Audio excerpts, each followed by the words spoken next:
tejto službe moje deti trpeli veľmi. Keď sa narodila Rejanka, René s Vanessou, keď ostal, to bolo pred 4 rokmi. Môj syn vie. Bolo mi povedané od autority, po ktorou som bol, ak chce slúžiť v službe, tvoj syn musí ísť z domu von.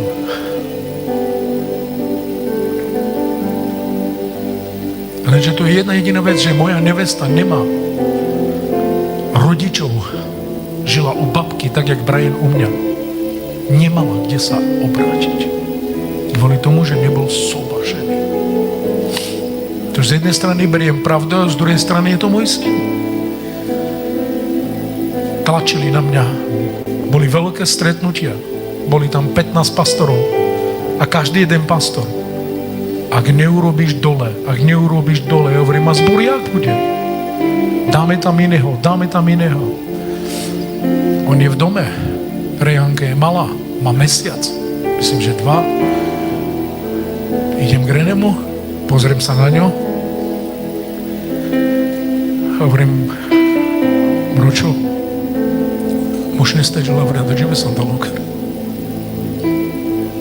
Filosofske kajđava. Možné steđe lavre, da lokar. Lebo te međava, da le služba avri, patne celý zbor. To sú obety.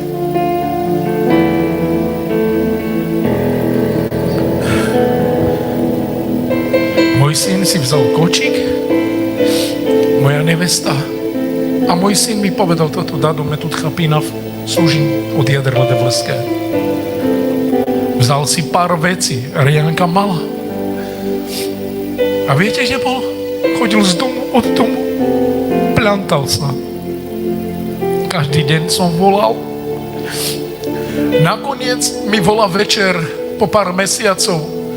Dado, me som bokal ani techal ma na den. Sotađas edaj. Penavávkere techal. Prišiel dnu roztrhaný, špinavý.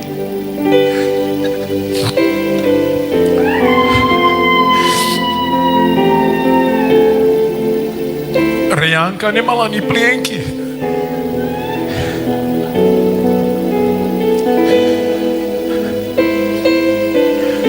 Najedol sa, odvezol som ho preč. Prešiel asi 3 týždne. Volá mi večer, pršalo. A hovorí, Dado, a razva, lačahin, horúčka. A ja stále som sa postavil a stále som vám slúžil, ale vy ste to nevideli.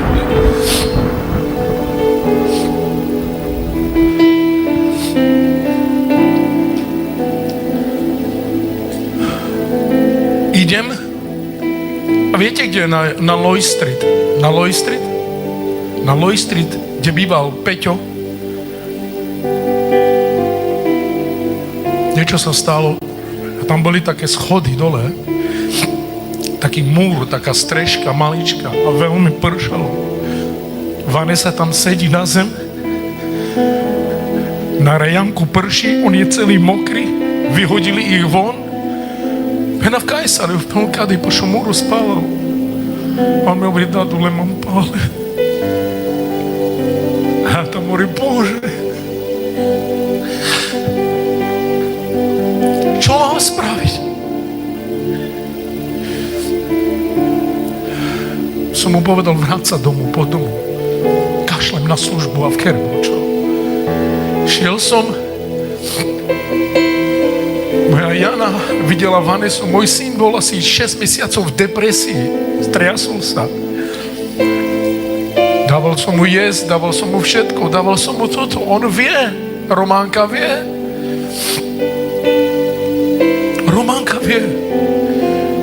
Potom potom som sa priznal a povedal som celému všetkým, že dobre skladám službu, nezaslúžujem si. Bol som kontrolovaný, každý deň na mňa niekto robil pletky, že vraj toto, že vraj toto, že vraj toto. Nič z toho pravda. Ako Boží služebník som neopustil cirkev. Neopustil som vás. Stále tu stojíme. Ďalšia vec, keď sa vrátim k mojej dcere Románke.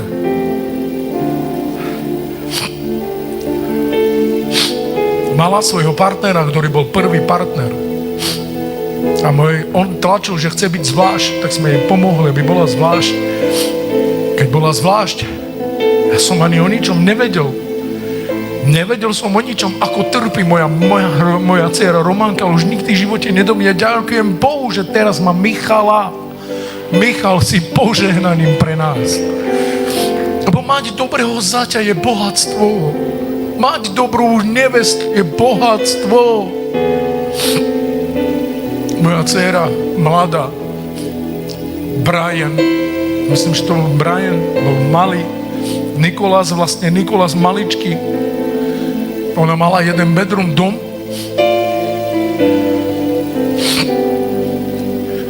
Jej ten partner sa zdrogoval. To bolo pred veľa rokmi. Bol zdrogovaný. Lenže my sme nevedeli, prečo moja dcera, keď prichádza doma, má rolák, má veľké šaty na seba. A ona potom i šatmi mala samé modrými. Vyhľadovala, ona není taká, že by sa neumila, vy ju poznáte.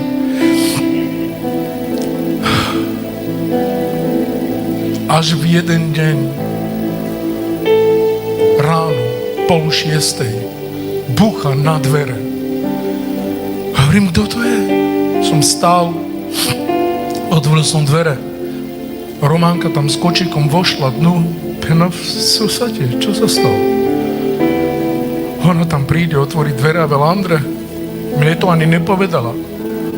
Hovorí, kaje daj. Pena vúpral. Jenom šiel spať, o ničom nevieme. Potom mi moja Jana povedala, čo sa stalo. Moja dcera bola od vlastného partnéra v studenej vode vo vani znasilňovaná. Držal ju za krk a znasilňoval ju. A Nikolás sedel pošťatý od hovna na zemi celú noc, kričal mamu, mamu, mamu. On zdrogovaný ju ničil. A moja dcera volá na syna. On sa plazí. A ona tam zomiera. Hovorí, že už mala posledné sekundy k životu. Potom je také v kúpeľni malé okienko. Vytiahla cez okienko, utiekla, prehodila Nikolasa, utiekla domov stade. Až tu celá zbytá.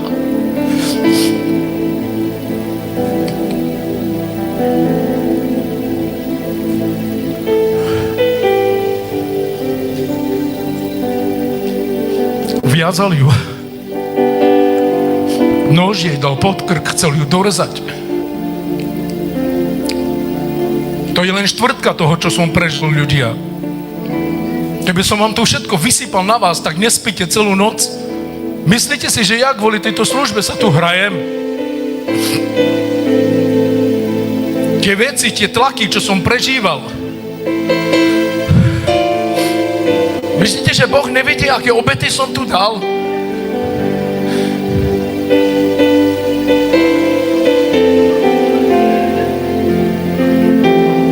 Koľkokrát som v dome nemal chlieb?